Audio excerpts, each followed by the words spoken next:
I've been a director there for many years.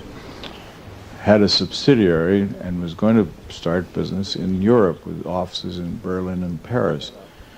And they just got the thing set up when Hitler moved in and couldn't do business, so they stopped. It was an abortive attempt to set up some investment trusts in France and Germany. Then the Special Tax Act of 1940 gave companies the right to take a tax loss for 1940 for any business or property within the war area. See, the war had started in September of 1939. Mm-hmm. We decided we'd take a tax loss by writing it off. This led to a yelp of protest from our German colleagues who got a message surreptitiously to us through Lisbon and said that this was unfair to them, that they should have a right to buy the business from us as a going concern. So we sent back through this circuitous route a message that they should come to Lisbon and we'd send somebody to Lisbon to negotiate, and got back a message that they couldn't get to Lisbon, but that if we would send somebody to Vichy, France, they could get to Vichy, France, and the person, they could get visas to get us through Spain and Vichy, France, if we could get visas to get across the Atlantic, because the British had a blockade, and through Portugal, providing a person met 5 requirements. First, he had to be familiar with this particular business from its inception. He had to be authorized to negotiate and close the deal without any reference back to America.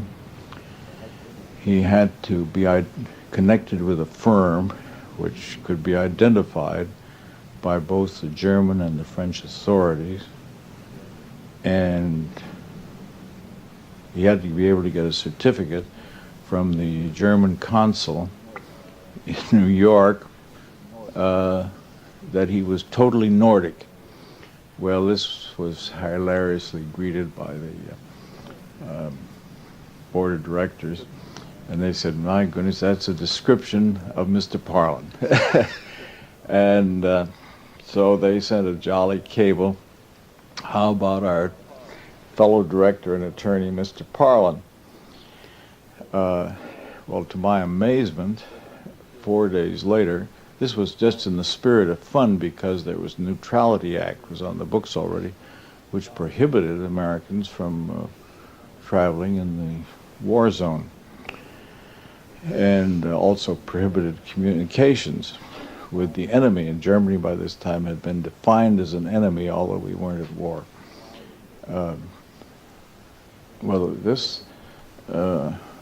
When the cable came saying, "Everyone delighted that Mr. Parlin's coming, have him meet us Hotel du Parc in Vichy. We have already secured visas for Spain and Vichy, France. Have him leave as soon as possible." Well, I thought, my goodness, this is serious now, because censorship was on and they had this record, and I wasn't sure, but we'd already violated the Neutrality Act by this jolly cross of cables.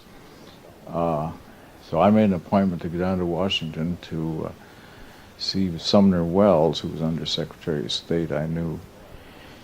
And I showed him my file of cables and told him this was just good, clean fun, and we knew the Neutrality Act, and I just hoped he wouldn't think that we'd violated the act.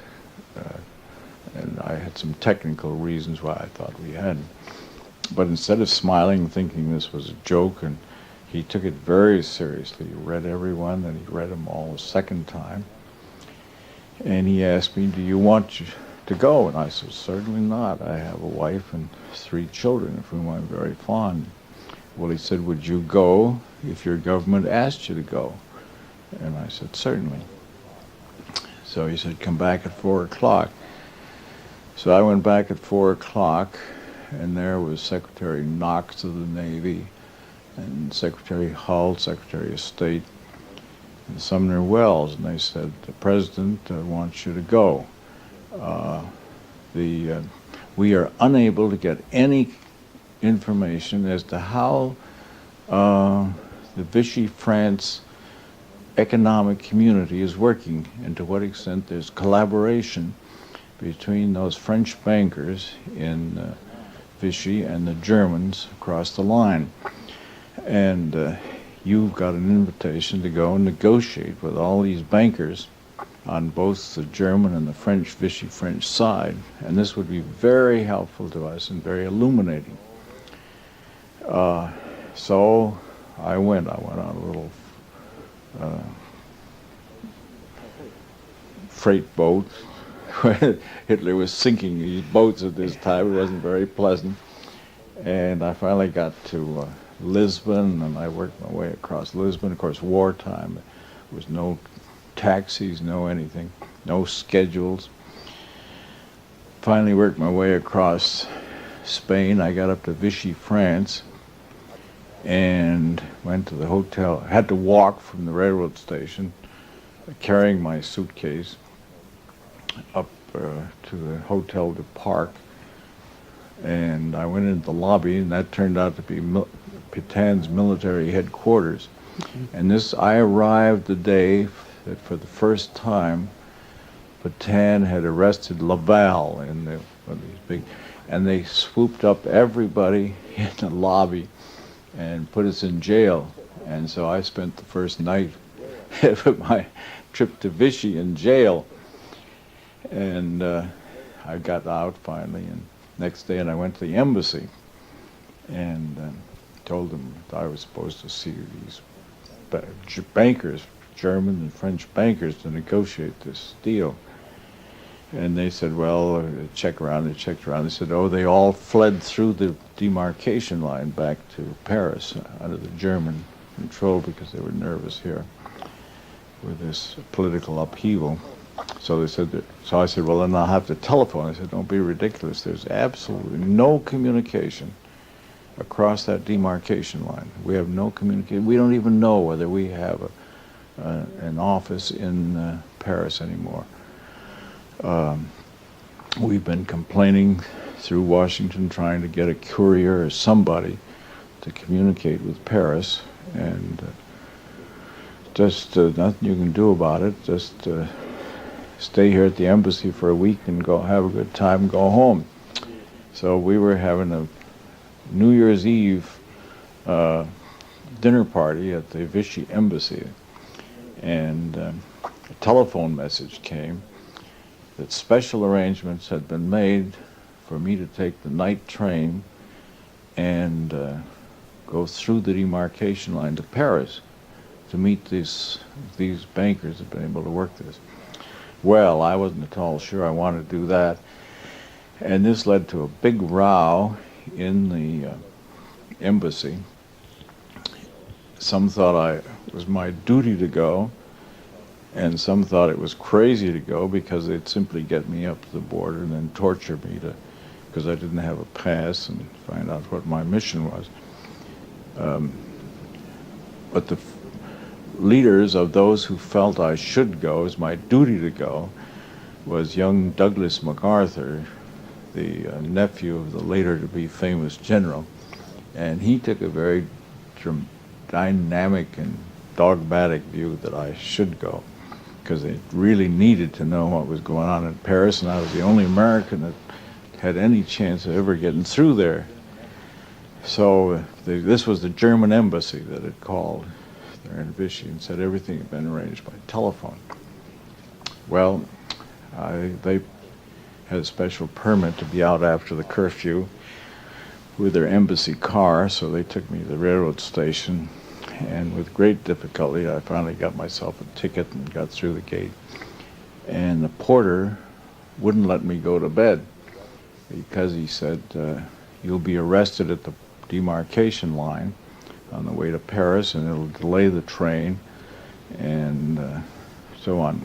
Well, I was in a second-class compartment I had the upper berth. A German in civilian clothes had the berth below me. So finally, I was fighting with this porter, not wanting to go to bed, and the German said, "You want to go to bed?" And I said, "Yes, I do." So he just took his hand and pushed the porter out, and we went to bed. And then the train started going. Then I wasn't so courageous anymore. I was scared to death. And sure enough, we hit the demarcation line, and the Gestapo came in and demanded my pass to go across the line. I told them I don't have any pass. Oh, Pete, oh my goodness. And then another group would come in, and they went over and over. So I finally took the technique. I said, I'm not supposed to have a pass. If I had a pass, it would be wrong, because I'm arranged by telephone. I'm not supposed to have a pass. If I had a pass, it would be false. And I'm arranged by telephone. Well, each time they'd come in, they're very ugly. Finally, the commandant was called in to look at me. I was sitting in the upper berth in my pajamas, and all these boys with their helmets and bayonets. It gives you an inferiority complex. But I saw the piece of paper the commandant had, and up at the top, Herr Charles Parlin. So I knew that at least they had expected me. And sure enough, this fellow made me repeat my story. And he said, every word you said was correct. Every word was correct. Heil Hitler. And out he went. And then he made all these goons who'd been bullying me come back and apologize. And so each one would say, every word you said was correct. Absolutely correct. Heil Hitler. And boy, then train started on. Turned out the lights. As we started toward Paris on the other side of the demarcation line, this German below me said, "I'll be damned, I thought you were surely a goner." And then I got to Paris, and here I met my group of German and French bankers who wanted to buy this business. But they didn't have any books. The books were all up in Berlin. And I kept telling them, how can I negotiate with you? You don't have any figures. And they couldn't bring the figures down, because if they brought a lot of books, you have to cross military zones all the time. People would be suspicious. They were codes and one thing or another. So that's why they'd come to Paris without any credentials at all, any papers. So we were deadlocked in negotiations. I refused to negotiate till I see their books. So they finally decided it was easier to move me than to move the books. So they went back to Berlin and finally got permission to bring me up to Berlin. So I finally got a train. It was 48 hours. It should be 6 or 8 hour trip. It took me 48 hours. This train was always having to pull up on the sidelines because of bombings. All blacked out, of course. But finally got to Berlin, and I was in Berlin for about 3 weeks, and that's when Goering found I was there. I was attorney for the Fokker estate, Anton Fokker, who built the airplanes for Germany in World War I, a Dutchman, and was a great friend of Goering. Fokker had died in the United States just a little while before, and had left a will leaving everything to his old mother, who lived down in Bergen am See in Holland. And so Goering said if I wanted to come see him, he would give me permission to go over to see the old mother and tell her about the son's death and the will and all. But that's when I said I didn't want to see him. So he accepted that, but gave me permission to go. I had to stand about an hour cross-examination by the Gestapo before they gave me my passes. Then I got over to Holland, saw the old lady, got back to Berlin, and eventually out, made a deal for the selling of this German end of the business. But I was behind the Iron Curtain there from the time I crossed that demarcation line for 6 weeks, thrashing around all through. It was kind of a wild trip. But my instructions were to find out as much as I could about the banking collaboration between the French and the German. And so I looked up all our old clients. My law firm had offices in both Berlin and Paris, so we had many contacts, and that's why both the French and the German authorities could identify me. That was one of the conditions. You had to be connected with something that they could identify. And so I had clients in both places, looked them up. I learned as much as I could. Didn't dare to keep any notes of any kind. So every night I would write out all the things I was trying to remember.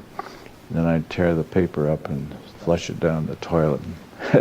Then the next night I'd write out again everything I was trying to remember and flush it down the toilet. But that was a wild trip. How did you make your way back home? Well, I got down across the Vichy France down to the, and I was going to go through Spain, got down at the border, and then down through Portugal again and back to Lisbon, where I was coming back on the one of those flying boats that Pan American ran at that time. They were terrible things, awful. And I found myself down there with Harry Hopkins. He was coming back from England, where he'd been to negotiate what turned out to be the Lend-Lease, the 50 destroyers that Roosevelt had negotiated. Harry Hopkins had done that. Well, in Berlin, I had taken some movies. Of course, you couldn't have your own camera. It was a capital offense for a foreigner to have a camera. But when I was in the hotel Adlon in Berlin, I'd been asked would I like. Well, no, I'd been at a party, a luncheon given me by a lot of Berlin lawyers that I'd known before the war. And one of them was a young fellow who was then von Ribbentrop's assistant in the Foreign Department. And he said to me in a rather taunting way, when you get back, what are you going to tell them about the bombing of Berlin? Well, I said, I'm not going to admit that I was here. Nobody knows I'm here. I'm not going to admit it. But he said, why not? Well, I said, you know that my press has reported heavy bombings in Berlin. And at this point, there wasn't any heavy bombings of Berlin. A few little scratches, but nothing serious. And I said, when I report what I've seen here, which is practically no destruction at all, my best friend will look me right in the eye and call me a liar. And I can't do anything about it. So I'm never going to admit I was in Berlin.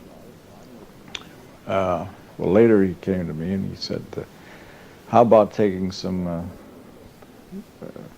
pictures back? Well, I said, if you got some photographs, I'll take them back. Well, he said, that won't do any good because I've looked it up, and the last time you were in Berlin was in 1937. And they'll say those were taken in 1937. And I said, I think they would. So he said, how about taking some cinema? I said, no, I don't want it. Oh, yeah, he said, we'll fix it all up. So next morning, a military jeep came to my hotel with a photographer, and they took me out. And they had on Goebbels stationery a list of all the buildings which they had monitored the BBC as having announced as demolished. And they proposed that I now photograph these buildings. Now, I don't know what Goering, that was just monkey business, but anyhow, Goering said the BBC had, or it wasn't Goering, what was the name of the, Goering was a public relations fellow, wasn't he? So we went around and they made me take some of those pictures. I had a Gestapo fellow, I had a military fellow, I had a Foreign Department man in this Jeep with me. And then mostly they had me walk up and down in front of the building, and they photographed me. So I had this 400-foot reel of pictures, which I wasn't too happy about because I didn't know how much trouble I was going to get in. And it had a letter that said these had been taken and authorized and been censored and so forth. And I was packing to leave Berlin to work my way home when the messenger came and wanted that letter back. Well, here I was stuck with this tin and no letter. So I thought, oh boy, I'm a goner now. I tried to figure out how I could dispose of that film. I couldn't put it on the toilet. You put it under the bed, mattress. They'd find it, and then that would be sure trouble. But I underestimated them because before I left, the messenger came back with a letter, and this time it had typed at the bottom instruction to the commanding officers as I left Nazi territory, and said, you, the commanding officer, must get Mr. Parlin's signature at the base of this letter certifying that he has crossed the line with this film in his possession. And you, the commanding officer, must also sign this letter, and it is to be returned to Mr. von Ribbentrop. Well, I thought, well, that's better. See what happened.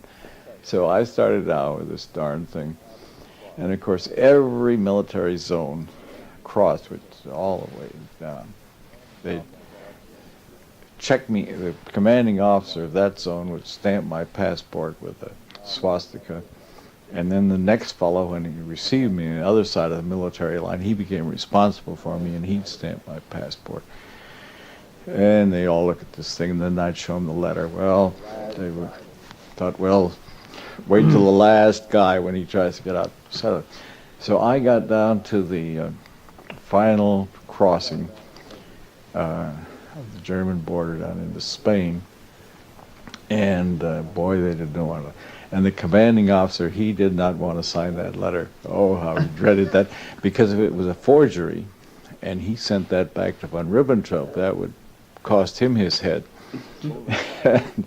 And on the other hand, if it was bona fide and they'd arrested me and confiscated the film, that would have been bad. Now, I see this theory of getting me to get this film through was that they knew the British had control, and nothing could get through the British control across the ocean. At that time, they had this blockade of the ocean. And the BBC and our press was talking about all these demolished buildings and big bombings, and nothing had happened. And they thought that perhaps I could wheedle this thing through and bring the truth to America. That was the propaganda that the Germans were using me for. So this commanding officer didn't know. So he sent over a young fellow, and this young fellow said to me, do you mind speaking to me over in the way in the corner here? And I'm not at all. I think he was a young Britisher. I think he was one in Oxford. Perfect English. And he looked English rather than German. I imagine he was a turncoat of some kind. He got me over, and I knew I shouldn't look around and show any interest in my suitcase and baggage at all, because if I got nervous and looked around, they'd think, gee, there's something there. So I never turned around at all. I went over in the corner, and with my back to my suitcase. And he said, Parlin, what the hell is this all about? Just a friendly Britisher. So I told him the story just about I told you here. And he said, well, I believe you. So he went back, and then he persuaded in German his commanding officer to sign the thing and let me go across with it. And so I finally got down to Lisbon. I won't bore you with all my troubles, but I had plenty of them. And there I was to come back on this flying ship with Harry Hopkins, whom I knew when he was a nobody up in Albany. Well, we took off, and we were 6 days and 6 nights getting from Lisbon to New York. We went down the coast of Africa, had motor trouble, finally crossed, then came up the coast, stopped at Trinidad. Now, we had supposed to stop at Bermuda, and they had my credential and knew who I was and what I was doing. The British Secret Service But this Trinidad was an unscheduled stop. We stopped at Trinidad for overnight, and Hopkins was met by the governor's car and whisked up to the governor's palace for dinner in the night. And I had to go through routine, and they opened up my suitcase, and here was this film of Germany. And also a lot of, more damaging than that, was a lot of dirty propaganda pamphlets, because in Paris, the Germans are printing funny little colored cards, all revolving around the simple theme that Winston Churchill's initials were WC. And so they had a series of dirty little cards playing around this idea of his having his office in a toilet. And I thought they were funny, but I brought a set home. But I'll tell you, in a British control shed in wartime, they don't look funny anymore. They took a very dim view of this, and they arrested me. And they took everything away from me. Wouldn't let me take anything in my pockets, wouldn't let me toilet kit. I didn't have a toothbrush. And I was put in a room with a guard sitting outside all night, slept in my underwear, and I was mad as a hopper, because this was their war. We weren't in the war yet. I risked my neck really for them, and I was fit to be tied. And when they took me away from the control shed and taken everything from my pockets and everything, I didn't have a thing, I got as haughty as I could, and I said, well, I have great confidence in the British Secret Service, and I'm certain that you're not going to take anything. Oh, they told me I wouldn't be allowed to take anything to New York. And in the morning, if they let me fly, they were going to search my materials. If they let me go on to New York, they would ask me to strip, and they would give me clothes to fly, because they said, this is life and death. You've been up along the invasion coast of Holland even, your passport shows, and you might have secret stuff sewn in this texture of your shirts or underwear or coat. So we're going to take everything from you, and we'll give you, if we let you go tomorrow morning, we'll give you the benefit of the doubt, and let you go, but we expect you to be a gentleman and not make any fuss about it. Well, so I said, now listen, that's what I said. I got great respect for your Secret Service. You're not going to take anything away from me unless you know two things: what it is you're taking, and second, who I am. I stalked out as majestically as I could. And I spent the night. Then I had to come down a half hour early and strip and give up my clothes. So I got down there, and there was a very nice gray-haired fellow in charge of the Secret Service at Trinidad. And he couldn't be nicer. Oh, he was so nice to see me. He was a member of such and such a law firm in London with whom we've done business before, and he'd hoped I'd had a good trip, and I hoped the passage back to New York would be good. But all the time I was very surly, because at any minute I expected him to say, stand up and strip. He didn't, and he was gracious and I was surly. Finally the time came. Hopkins arrived. We were going to take off in our plane, and he took my suitcase, took my arm, walked arm in arm down along the gangplank where this flying boat was tethered at the end, bowed me onto the ship, wished me happy landing. I waited till we got up and we circled, and then we started north.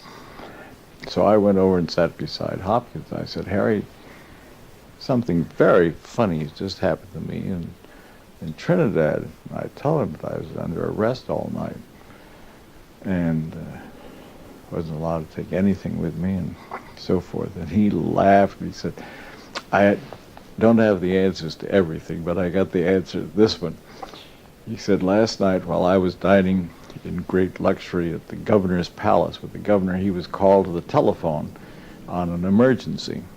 And he left and came back, and he said, Mr. Hopkins, I've got to get some information from you. My Secret Service tell me that you have on the plane with you a very hot number by the name of Parlin, who's been all up through Nazi land. He's even been over at the Dutch invasion coast. And we have to know from you two things. Why was he up in Nazi land? And secondly, who is he? And Hopkins said, I told the governor, I don't have the foggiest notion why he was up in Nazi land any more than he knows why I was up in England. On board this plane, we're gentlemen. We don't ask each other any questions. But who he is, I can tell you. He's a lawyer. He's well known in New York. He's well known in Washington. And Governor, I don't think I'd be fair to you if I didn't tell you that Franklin D. Roosevelt Jr., a young lawyer, works for him. So this led to the change of attitude, apparently. So I got back to New York with all my dirty pamphlets and my reel of film. Well, that was my trip. I had no negotiating to do. On a governmental standpoint, my negotiation was to sell this company, which I did, and got some American dollars, but was to get information about the banking structure